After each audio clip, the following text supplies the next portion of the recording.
translate from there? I'll just stand here and do that. Because sometimes you don't understand this. Shri Manikrao Thakre ji,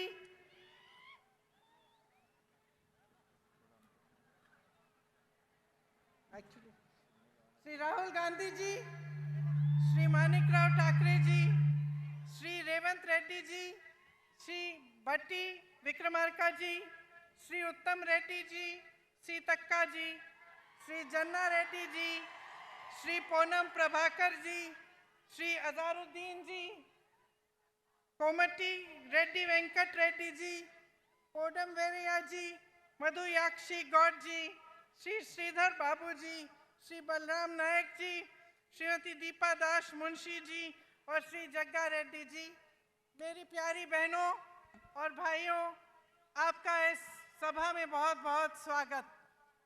అక్కలు చెల్లెలు అన్నలు తమ్ముళ్ళు మీ అందరికీ స్వాగతం, మీ అందరికీ నమస్కారం। आज जैसे हम यहाँ उतरे तो हम रामप्पा मंदिर पे गए और मैं आपको दिल से बताना चाहती हूँ कि इतना सुंदर मंदिर मैंने अपने जीवन में नहीं देखा है। ఇక్కడ మేము రాగానే రామప్ప మందిరం పోయినాం, చాలా అద్భుతమైన చాలా సుందరమైన మందిరం అని చెప్పి నేను మనవి చేస్తున్నాను। ये धरती एक पवित्र धरती है। यहाँ के शहीदों ने तेलंगाना के लिए बड़े बड़े बलिदान दिए।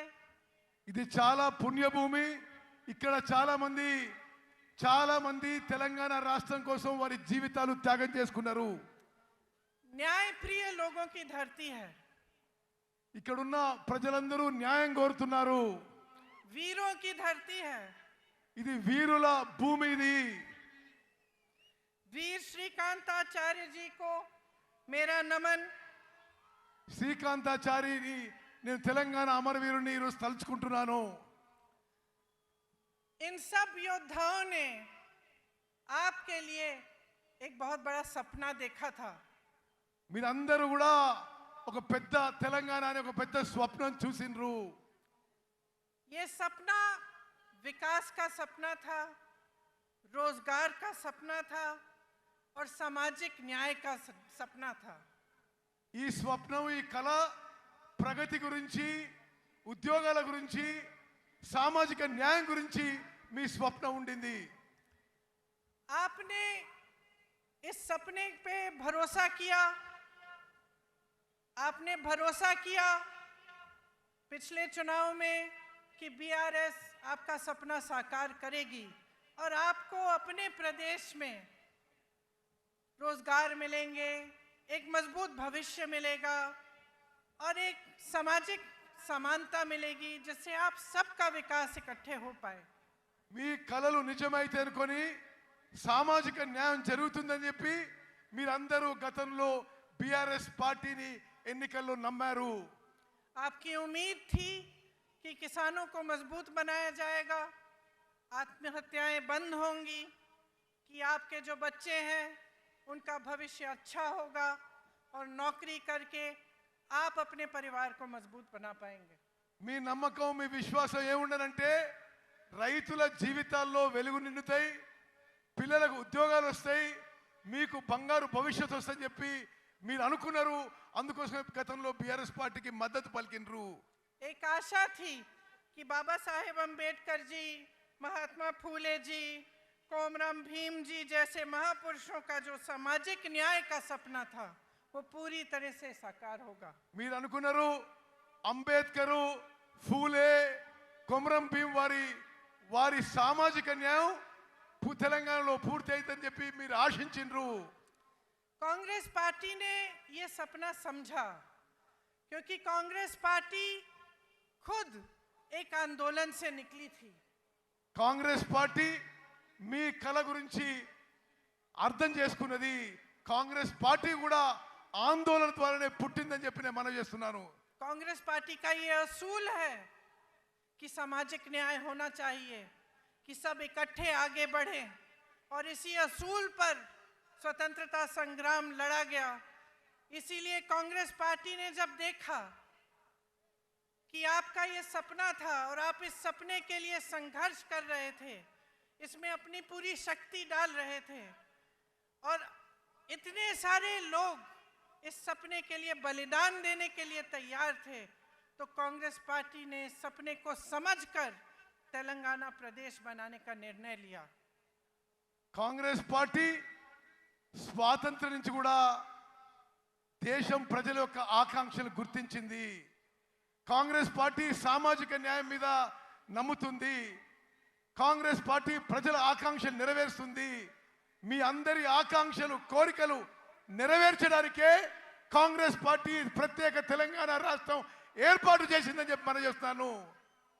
उस समय मेरी माताजी सोनिया जी कांग्रेस की अध्यक्ष थी और इस निर्णय को लेने में एक राजनीतिक वीरता भी थी, क्योंकि वो जानती थी कि इस निर्णय को लेने से हो सकता है कि कांग्रेस की जो राजनीतिक जो यहाँ पे जो उसका स्तर है, हो सकता है कि कांग्रेस उस चुनाव को हारे जो अगला चुनाव है।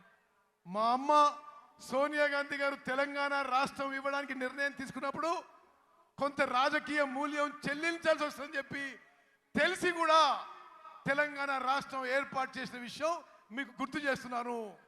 आजकल ज्यादातर पार्टी के नेता वही निर्णय लेते हैं जिससे उनका राजनीतिक स्वार्थ साधा जाता है, लेकिन सोनिया जी ने जब ये निर्णय लिया तो ये निर्णय आपके लिए लिया।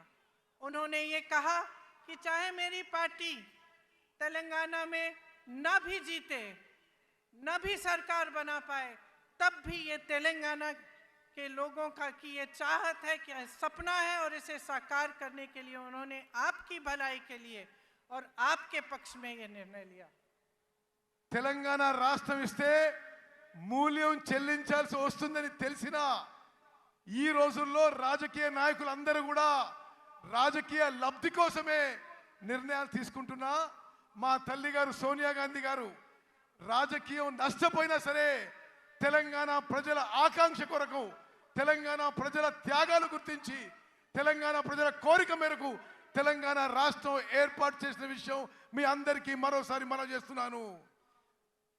उनका सोच, कांग्रेस पार्टी की सोच एक छोटी सोच नहीं थी। उनका नजरिया आगे के लिए था, भविष्य के लिए था, आपकी मजबूती के लिए था। इसीलिए वो ये निर्णय ले पाई। और उन्हीं की तरह कांग्रेस पार्टी के जितने भी बड़े बड़े नेता रहे, चाहे जवाहरलाल नेहरू थे, चाहे इंदिरम्मा थी, चाहे उनके बाद मनमोहन सिंह जी थे, चाहे राहुल जी हैं, और तेलंगाना के तमाम नेता हैं, आगे की सोचते हैं और आपकी भलाई के लिए सोचते हैं। और इसी सोच के लिए, इसी सोच के जरिए आपके प्रदेश को मजबूत बनाने की बात करते हैं। తాత్కాలిక ప్రయోజనాల కోసమో, కొద్ది దూరం చూసి ప్రయోజనాల కోసమో సోనియా గాంధీ గారు తెలంగాణ ఇవ్వలేదు.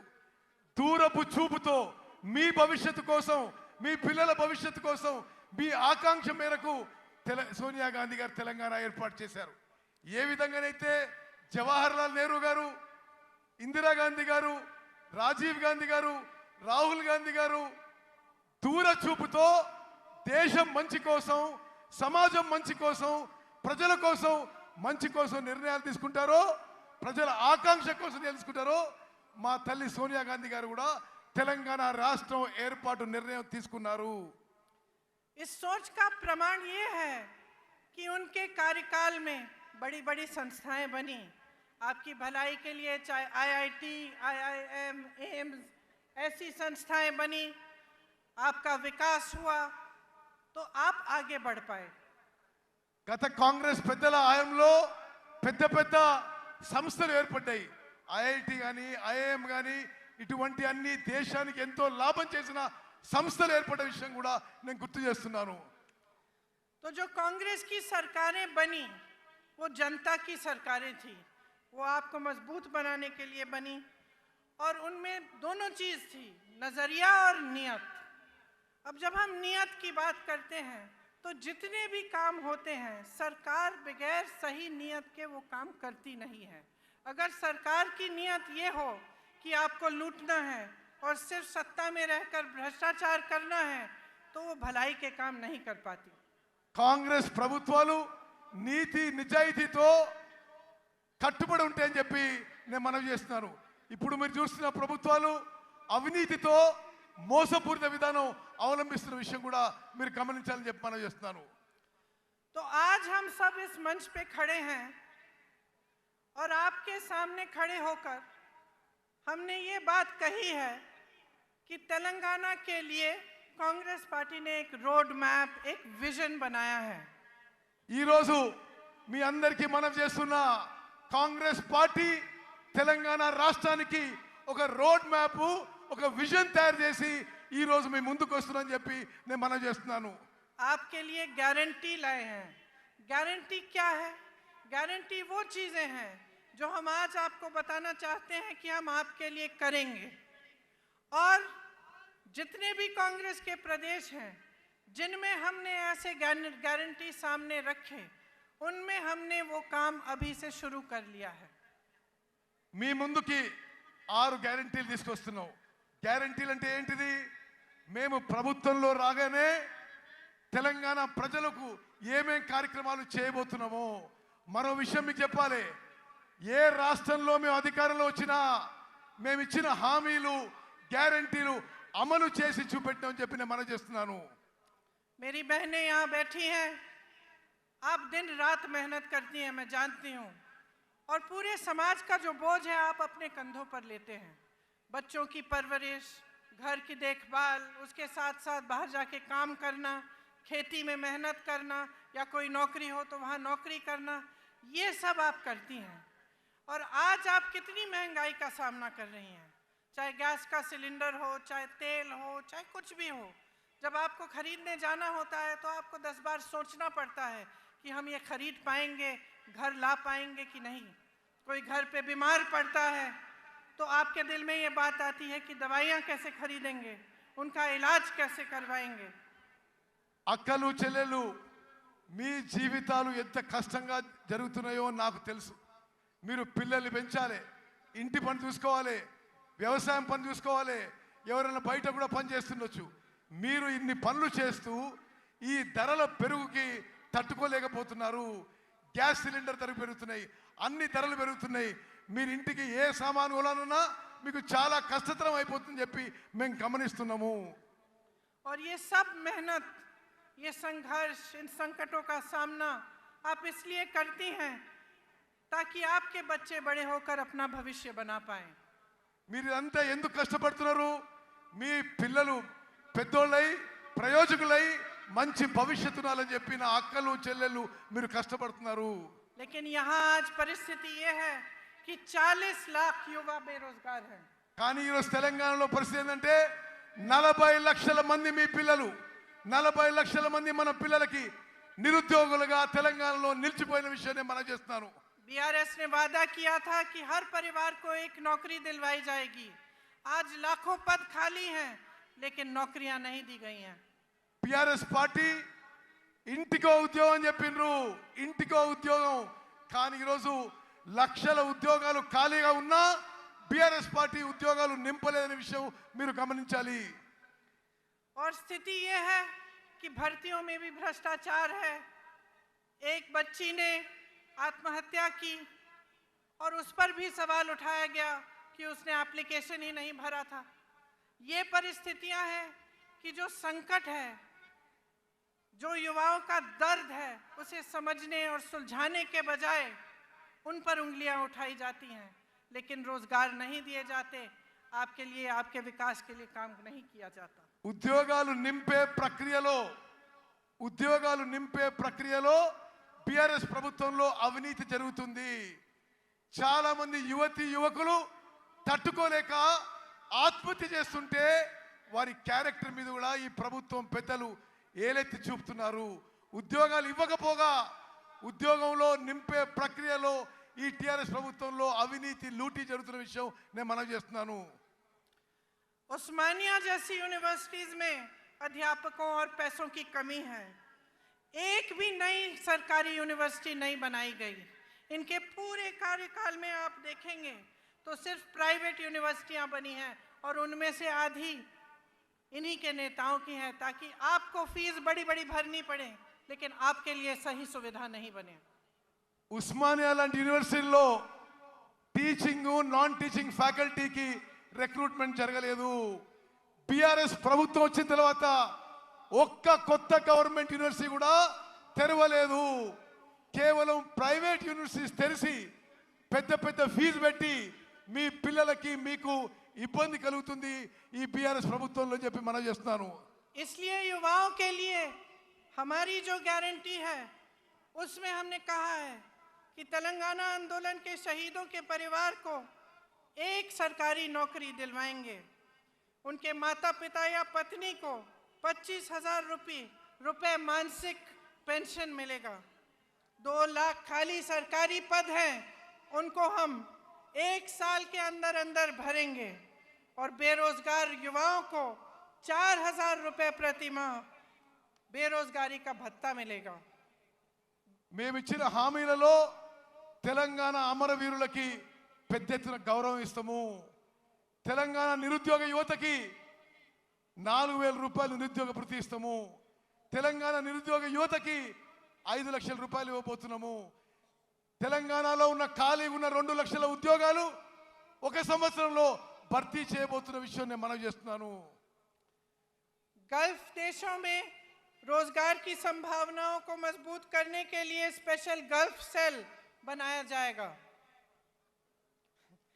Those who go to work in जो लोग गल्फ के देशों में काम करने के लिए जाएंगे उनके लिए एक स्पेशल गल्फ सेल बनाया जाएगा। గల్ఫ్ లో పోయి మీకు తెలుసు ఉత్తర తెలంగాణలో చాలా మంది దుబాయ్ లో గల్ఫ్ లో పనిచేస్తారు. వారి కుటుంబాలను ఆదుకోవడానికి కూడా రాబోయే కాంగ్రెస్ ప్రభుత్వం ప్రత్యేక చర్యలు తీసుకుంటుంది. आज मेरे किसान भाइयों की परिस्थिति बहुत ही शर्मनाक है। चाहे पेट्रोल हो, डीजल हो, खाद हो, हर चीज़ पर खर्चा बढ़ गया है। आपके कर्ज बढ़ गए हैं और सरकार की तरफ से कोई मदद नहीं मिलती। ఈ రోజు రైతుల పరిస్థితి తెలంగాణలో దయనీయంగా మారింది. వ్యవసాయానికి సంబంధించి అన్ని ఇన్పుట్స్ లో పెట్రోల్, డీజిల్, సీడ్స్, లేబర్ అన్ని ధరలు పెరిగినాయి. ఈ బీఆర్ఎస్ ప్రభుత్వం రైతుల కోసం ఏమీ చేయడం లేదు. खेती से कमाना मुश्किल हो गया है और किसान परेशान और त्रस्त है। వ్యవసాయం నుంచి ఆదాయం ఈ బీఆర్ఎస్ ప్రభుత్వంలో తగ్గిపోయింది.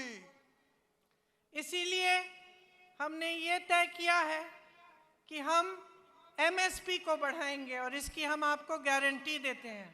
అందుకోసమే రాబోయే కాంగ్రెస్ ప్రభుత్వంలో మినిమం సపోర్ట్ ప్రైస్ ఎంఎస్పి పెంచి ఇవ్వబోతున్నాం అని చెప్పి నేను మనం చేస్తున్నాను. धान के लिए 2,500 रुपए, मक्का के लिए 2,200 रुपए, सोयाबीन के लिए 4,400 रुपए, गन्ना के लिए 4,000 रुपए। అన్ని వ్యవసాయ పంటలకి ఎంఎస్పి పెంచి ఇస్తాము. వరి ధాన్యానికి 2,500, సోయాకి 2,200, షుగర్ కేన్ కి 4,000 రూపాయలు ఇవ్వబోతుందని చెప్పి నేను మనం చేస్తున్నాను. अरहर की 6,700 रुपए और कॉटन की 6,500 रुपए। పత్తికి 6,500 రూపాయలు ఇవ్వబోతున్నాం. ఈ విధంగా ప్రతి పంటకి ఎంఎస్పి కంటే పెంచి రాబోయే కాంగ్రెస్ ప్రభుత్వం ఇవ్వబోతుంది. किसानों के लिए 2 लाख रुपए तक कर्ज माफ किए जाएंगे। రాబోయే కాంగ్రెస్ ప్రభుత్వం 2 లక్షల రూపాయల వరకు రైతులకి రుణమాఫీ చేయబోతున్నాము. इंदिरम्मा रायतु भरोसा योजना के तहत किसानों के लिए 15,000 रुपए प्रति एकड़ दिया जाएगा। ఇందిరమ్మ రైతు భరోసా అనే కార్యక్రమం తీసుకొచ్చి ప్రతి ఎకరాకి ప్రతి సంవత్సరానికి 15,000 రూపాయలు ఇవ్వబోతుందని చెప్పి నేను మనం చేస్తున్నాను. और मनरेगा में जो रजिस्टर्ड मजदूर हैं उन्हें हर साल 12,000 रुपए मिलेंगे। భూమి లేని రైతు కూలీలకు సంవత్సరానికి వచ్చే కాంగ్రెస్ ప్రభుత్వం 12,000 రూపాయలు ఇవ్వబోతుందని చెప్పి నేను మనం చేస్తున్నాను. मेरे बहनों और मेरे भाइयों, ये जो आपका क्षेत्र है ये आदिवासी बहुल क्षेत्र है और आप तो जानते ही हैं कि इंदिरा जी के दिल में आपके लिए एक बहुत खास जगह थी। ఈ ప్రాంతంలో గిరిజనులు ఆదివాసీలు పెద్ద సంఖ్యలో ఉంటారు. ఇందిరాగాంధీ గారు గిరిజనులు ఆదివాసీలకి ఎంత ప్రేమిస్తుండ్రో మీకు తెలుసు అని చెప్పి నేను మనచేస్తున్నాను. ये रिश्ता जो उनके साथ आपने जोड़ा था, एक आदर का रिश्ता था, श्रद्धा का रिश्ता था. उनके दिल में आपके लिए आदर थी था, आपके लिए श्रद्धा थी, और वो हमेशा ये चाहती थी कि आपकी संस्कृति को बचाया जाए और बढ़ाया जाए. वो हमेशा कहती थी कि आदिवासी संस्कृति ही दुनिया की सबसे आधुनिक और सबसे आगे सोचने वाली संस्कृति थी, जिसके जरिए प्रकृति का आदर होता था. గిరిజనులు ఆదివాసీలు మీరు ఇందిరాగాంధీ గారిని ఎంతో ప్రేమించి అభిమానించేవాళ్ళు. ఇందిరాగాంధీ గారు కూడా మిమ్మల్ని ఎంతో ప్రేమించి అభిమానించేవాళ్ళు. ఎప్పుడు కూడా మీ సంస్కృతిని మీ కల్చర్ని మరి ప్రిజర్వ్ చేయాలని చెప్పి ఇందిరాగాంధీ గారు భావించారు. ఎప్పుడు కూడా ఇందిరాగాంధీ గారు మీరంటే ఆదివాసీలు లంబాడీలు గిరిజనులు అంటే ఎంతో గౌరవ మర్యాద ఉండేది. ఆదివాసీలు గిరిజనులు వారి గురించి మీకు ఎంతో ముందు చూపు ఉందని చెప్పి ఇందిరాగాంధీ గారు భావించేవారు. लेकिन अफसोस की बात है कि आज आपके अधिकार छीने जा रहे हैं. ఈ రోజు ఆదివాసీల గిరిజనుల హక్కులు ఈ బీఆర్ఎస్ ప్రభుత్వ పెద్దలు లాక్కుంటున్నారని చెప్పి నేను మనవి చేస్తున్నాను. जबरन आपको जमीन से बेदखल किया जा रहा है. మీ భూముల నుంచి మిమ్మల్ని ఎలగొడుతున్నారు. आपके लिए जो डेवलपमेंट फंड है उसका आप शायद जानते नहीं होंगे, लेकिन 40% से ज़्यादा अलग अलग कामों में जाता है, लेकिन आपके लिए नहीं डाला जाता. మీకు రావాల్సిన డెవలప్మెంట్ ఫండ్ అభివృద్ధి నిధుల్లో 40% ఇతర విషయాలకి ఉపయోగిస్తుందని చెప్పి నేను మనవి చేస్తున్నాను. हमने तय किया है कि एससी के लिए 18% आरक्षण दिया जाएगा और एसटी के लिए 12%. మేము వచ్చిన తర్వాత ఎస్సీలకి 18% రిజర్వేషను, ఎస్టీలకి 12% రిజర్వేషన్ ఇవ్వబోతుందని చెప్పి నేను మనవి చేస్తున్నాను. अंबेडकर अभय हस्तम के तहत एससी एसटी परिवारों को 12 लाख की मदद मिलेगी. అంబేద్కర్ అభయ హస్తం అనే కార్యక్రమం మేరకు ఎస్సీ ఎస్టీ కుటుంబాలకి 12 లక్షల రూపాయలు ప్రతి కుటుంబానికి ఇవ్వబడుతుందని చెప్పి నేను మనవి చేస్తున్నాను. इंदिरम्मा पक्का हाउस स्कीम के तहत बेघर एससी एसटी परिवारों को घर बनाने के लिए जमीन और 6 लाख रुपए मिलेंगे.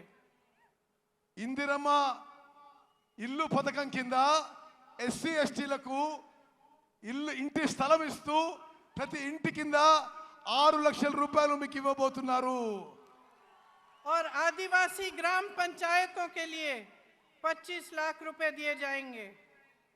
ప్రతి గిరిజన గ్రామ పంచాయతీ ఆదివాసీ గ్రామ పంచాయతీలకి 25 లక్షల రూపాయలు ప్రత్యేకంగా ఇవ్వబోతున్నాము.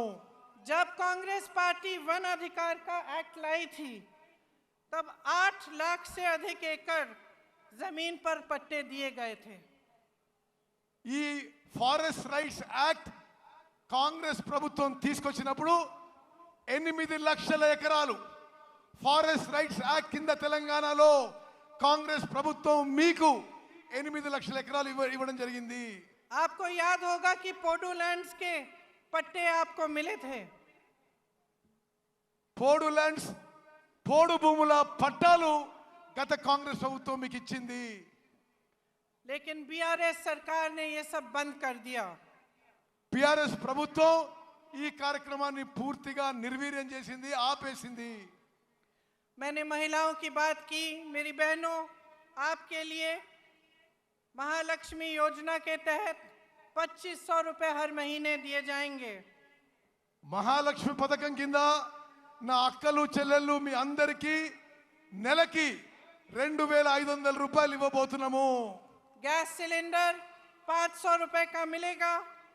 और जो लड़कियां शिक्षा प्राप्त कर रही हैं और 18 साल की उम्र से ऊपर की हैं, उन्हें एक इलेक्ट्रिक स्कूटर दिया जाएगा. గ్యాస్ సిలిండరు అందరికీ గ్యాస్ సిలిండరు 500 రూపాయలకే గ్యాస్ సిలిండర్ ఇవ్వబడుతుంది. అదేవిధంగా 18 ఏళ్ళు దాటిన నా చెల్లెలకి చదువుకున్న వాళ్ళకి ఎలక్ట్రిక్ స్కూటీ ఇవ్వబోతున్నాము. देखिए, आपको चुनना है। एक तरफ बीआरएस की सरकार है। शुरू में उन्होंने तेलंगाना की बात की थी, लेकिन आज भाजपा के साथ पूरी तरह से मिल चुके हैं। आज सरकार वो नहीं चला रहे हैं, मोदी जी रिमोट कंट्रोल से चला रहे हैं। టిఆర్ఎస్ వాళ్ళు ముందు తెలంగాణ గురించి ఆలోచన చేసినారు, కానీ ఇప్పుడు పూర్తి స్థాయిలో బీజేపీతో మిలాఖాత్ అయిపోయినరు. BRS BJP కలిసిపోయినాయి. ప్రభుత్వం రిమోట్ కంట్రోల్తో నరేంద్ర మోదీ నడిపిస్తున్నాడు. Land mafia, sand mafia, mine mafia, wine mafia सबके साथ मिले हुए हैं। जिस तरफ आप देखो आपको भ्रष्टाचार ही भ्रष्टाचार दिख रहा है। जहां लूट सकते थे वहां से लूट रहे हैं। Sand mafia, land mafia, wines mafia, mines mafia అన్ని కలిసిపోయినాయి బీఆర్ఎస్ ప్రభుత్వంలో. ఎక్కడెక్కడి నుంచి లూటీ చేయాలో మిమ్మల్ని లూటీ చేస్తున్నారు బీఆర్ఎస్ పార్టీ వాళ్ళు. और सरकार का ध्यान महंगाई को मिटाने पर नहीं है, रोजगार बनाने को पर नहीं है, आपको मजबूत करने पर नहीं है। सरकार का ध्यान सिर्फ इन माफियाओं को बचाने में लगा हुआ है। ఈ ప్రభుత్వం యొక్క దృష్టి మీ పిల్లల ఉద్యోగాలు ఇవ్వడంలో కానీ మీ జీవితాలు మెరుగుపరచడంలో లేవు. ఈ మాఫియాలను రక్షించడానికే ఈ బీఆర్ఎస్ ప్రభుత్వం ఉందని చెప్పి నేను మనవి చేస్తున్నాను. रंगारेड्डी जिले में हजारों करोड़ों के जमीन पर घोटाला किया, भूदान की जमीन रिकॉर्ड से ही गायब कर दी। రంగారెడ్డి జిల్లాలో వేల కోట్ల భూములు బీఆర్ఎస్ ప్రభుత్వంలో పెద్దలు లాక్కున్నారు. భూదాన్ మూమెంట్లోని భూములు రికార్డ్ నుంచే తీసేసిండ్రు ఈ ప్రభుత్వం. कांग्रेस के जमाने में इन जमीनों को बेचना खरीदना मना था। కాంగ్రెస్ అధికారంలో ఉన్నప్పుడు ఈ భూదాన్ భూములని అమ్మడం కానీ కొనడం కానీ నిషేధం ఉండింది. आज इन्होंने ये जमीनें भी लैंड माफिया और अपने करीबों को बेच दिया है। వీళ్ళు ఇప్పుడు వచ్చిన వాళ్ళు బీఆర్ఎస్ వాళ్ళు ఈ భూములను కూడా ల్యాండ్ మాఫియాకి వాళ్ళ దగ్గర వాళ్ళకి ఇచ్చేసిండ్రు. आपको ये शब्द याद होंगे, बंगारू तेलंगाना याद है? ये शब्द, ये वादा आपको बीआरएस ने किया था कि तेलंगाना को स्वर्णिम जगह बनाएंगे। బీఆర్ఎస్ వాళ్ళు బంగారు తెలంగాణ చేస్తామని మీకు హామీ ఇచ్చి అష్యూరెన్స్ ఇచ్చి మోసం చేసిన విషయం గుర్తు చేస్తున్నా. लेकिन इन्होंने अपने लिए बड़े बड़े आलीशान महल बना दिए और आपके जो सपनों का महल था वो चूर चूर कर दिया। వీళ్ళు 100 కోట్ల లూటీలు చేసుకున్నారు, పెద్ద పెద్ద బంగ్లాలు కట్టినరు. మీ స్వప్నం కానీ మీ కల కానీ ధ్వంసం చేసింది బీఆర్ఎస్ పార్టీ, బీఆర్ఎస్ ప్రభుత్వం. आपका सपना था कि सामाजिक न्याय होगा। మీ స్వప్నం మీ కల సామాజిక న్యాయం కావాలని ఉండే. सामाजिक न्याय कौन सा? इनके 18 मंत्रियों में से 3 तो सीएम के ही परिवार के हैं और इनके पास 13 मंत्रालय हैं। ఇప్పుడు సామాజిక న్యాయం బీఆర్ఎస్ లో జరుగుతలేదు. 17 మంది మంత్రుల్లో 3 వీరు కుటుంబ సభ్యులే మంత్రులు. 18 మంత్రిత్వ శాఖలు వీళ్ళ కుటుంబం దగ్గరనే ఉన్నాయి. और बीसी की संख्या 50% से ऊपर है, लेकिन मंत्रालय में सिर्फ 3 मंत्री हैं। బీసీలు జనాభాలో 50% కంటే ఎక్కువ ఉన్నారు, కానీ వీళ్ళ మంత్రిత్వ శాఖలో ముగ్గురు మంత్రులు ఉన్నారు. 34% आरक्षण से घटाकर 23% कर दिया है। 27% నుంచి బీసీల రిజర్వేషన్ 23% కి తగ్గించిండ్రు. राहुल जी यहाँ बैठे हैं, सब जगह जाते हैं तो जातिगत जनगणना की बात करते हैं। बिहार में ये जनगणना की गई, पता चला कि ओबीसी, आदिवासी, शेड्यूल कास्ट के 84% लोग हैं। और आप सोचिए और अपने आप से पूछिए कि 84% लोग हैं बिहार प्रदेश में, लेकिन उनका प्रतिनिधित्व नहीं है। బీహార్లో ఏ విధంగా అయితే బీసీలో కాస్ట్ సెన్సెస్ జరిగిందో దేశవ్యాప్తంగా కాస్ట్ సెన్సెస్ జరగాలని చెప్పి రాహుల్ గాంధీ గారు దేశమంతటా పర్యటన చేస్తున్నారు. ఎస్సీ ఎస్టీ బీసీల సంఖ్య ఎక్కువ ఉన్నా తగిన స్థాయిలో వారికి న్యాయం జరగడం లేదని చెప్పి మేము మనవి చేస్తున్నాము. सच्चाई ये है कि हमारे पूरे देश की यही असलियत है। हम कहते हैं कि जातिगत जनगणना करिए और ये चुप हो जाते हैं। ये गिनती भी नहीं करना चाहते, ये गिनती भी नहीं करना चाहते कि कितने बीसी है, कितने एससी है, कितने एसटी हैं। इनको अपना हक देना छोड़िए, गिनती से डर रहे हैं। వీళ్ళు ఇప్పుడు ప్రభుత్వంలో ఉన్న వాళ్ళు కాంగ్రెస్ పార్టీ కోరుతుంది క్యాస్ట్ వైడ్ సెన్సెస్ చేయాలని. నరేంద్ర మోదీ ప్రభుత్వం దీనికి నోరు మూసుకొని కూర్చుంది. వాళ్ళ హక్కులు ఇవ్వడం దూరంగా పెట్టండి, కనీసం క్యాస్ట్ వైడ్ సెన్సెస్ చేయడానికి కూడా మోదీ ప్రభుత్వం ముందుకు రావడం లేదు. तो ये सामाजिक न्याय देंगे कैसे? లెక్కలే చేయనప్పుడు, కులపరంగా సెన్సెస్ అయినప్పుడు వీళ్ళు న్యాయం ఎట్లా చేస్తారు, సామాజిక న్యాయం ఎట్లా చేస్తారు? इनकी बातें खोखली हैं। चुनाव के समय बड़ी बड़ी बातें करते हैं, उसके बाद भूल जाते हैं। लूट में, भ्रष्टाचार में, इन्हीं चीजों में व्यस्त रहते हैं। వీళ్ళ మాటల్లో అర్థం లేదు, మోసపూరిత మాటలు. ఎలక్షన్స్ లో ఏదో మాటలు చెప్పి వాగ్దానం చేసి పూర్తిగా మర్చిపోతారు, జనాన్ని మోసం చేస్తున్నారు. मोदी जी ने कितने बड़े बड़े वादे किए थे। ट्राइबल यूनिवर्सिटी बनाएंगे, स्टील प्लांट लगवाएंगे, हॉर्टिकल्चर यूनिवर्सिटी बनाएंगे। क्या बनाया? మోదీ గారు పెద్ద పెద్ద మాటలు మాట్లాడిండు. ట్రైబల్ యూనివర్సిటీ పెడతా అన్నాడు, స్టీల్ ఫ్యాక్టరీ పెడతా అన్నాడు, హార్టికల్చర్ యూనివర్సిటీ పెడతా అన్నాడు. ఏది ఒక్క అంగుళం కూడా ముందుకు పోలేదు. जो बनाया वो सब अपने बड़े बड़े उद्योगपति दोस्तों को सौंप दिया। BHEL, BSNL, DMRL, HAL, railways की बात कर रहे हैं, कुछ नहीं छोड़ा। నరేంద్ర మోదీ గారు కాంగ్రెస్ పార్టీ నిర్మించిన సంస్థలని, పబ్లిక్ సెక్టర్లని, బిహెచ్ఏలు, హెచ్ఏఏలు, రైల్వేస్లో కొంత భాగం ప్రైవేట్ తన ఉద్యోగపతి దోస్తులకి, వ్యాపారవేత్తలకి ఈ దేశాన్ని అమ్మేస్తున్నాడు. 60 लाख करोड़ की कंपनियां 6 लाख करोड़ में बेच डाली।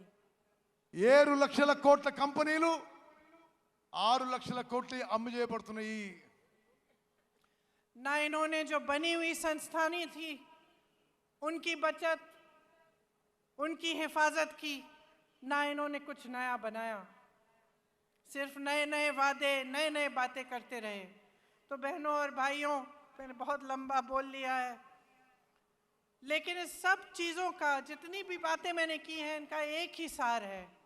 आप समझदारी से अपना वोट दो, आप विवेक से अपना वोट दो और देखो कि आपके जीवन का क्या अनुभव है।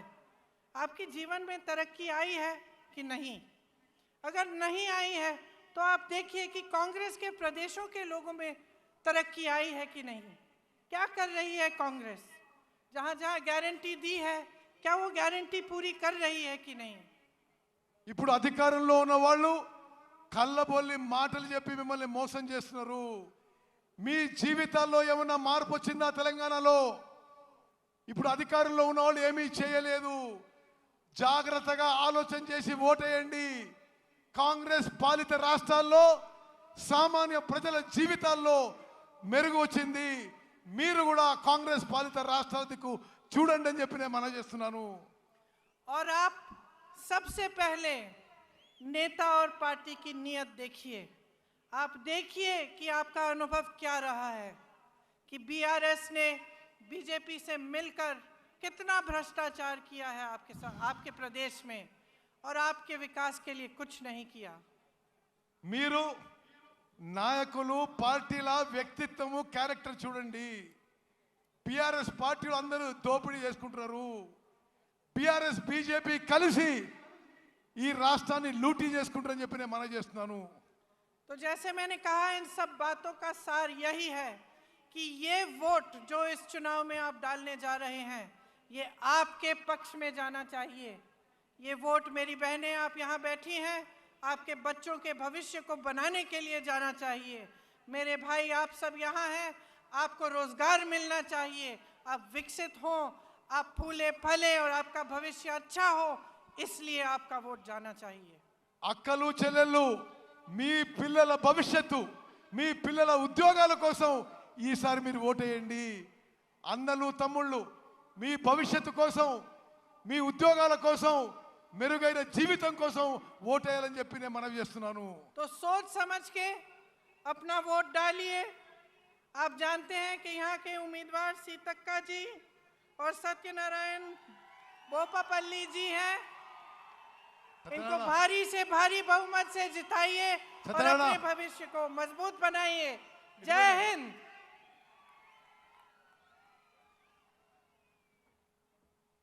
धन्यवाद मैडम, आपको तेलंगाना कांग्रेस के जरिए धन्यवाद करते हुए अभी अपना नेता राहुल गांधी जी को आमंत्रित करते हैं बोलने के लिए. గట్టిగా రాహుల్ గాంధీ గారి చప్పట్లతో స్వాగతం చెప్పాల్సిందిగా కోరుతా ఉన్నాం. వారు ప్రసంగిస్తారు. గట్టిగా